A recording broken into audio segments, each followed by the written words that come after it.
আসসালামু আলাইকুম রহমতুল্লাহ। আলহামদুলিল্লাহ দেখতে পারলাম আমরা ব্রাইটন আজকে আইছি ফিশিংও। আলহামদুলিল্লাহ আল্লাহ বালা মাছ মারছি। আর মানুষ মর্নিংও যারা আইছেন তারা দেখতে পারে মাছ মারা স্টার্ট করছে তারা।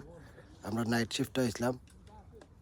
মর্নিং মানুষে মাছ মারের খিসে মাছ মারের লোক মানুষে মাছ মারের মেকরুল হস মেকরুল লাগে, রাত্রে হস মেকরুল লাগছে না মেকরুল লাগে। It just one or two sometime. লোক সমুদ্রে তাল নিলাই কোনো খেতা নাই। আমরা আজকে ছোটো মাছ মারছি, অনেক ছোটো মাছ মারছি। 8 প্যাকেট মাছ মারছি। 4 প্যাকেট আমরা দিয়া ফাটাইছি, আর 4 বস্তা ওখানে মেকরুল মারছি। তাই এগুলো মেকরুল হস মেকরুল কইটারে মারছি। আর যতটা ব্যাগ সেগুলো আমরা আস্তে আস্তে রেডি হয়েছি যাইতাম কি আমরা মানুষ রেডি।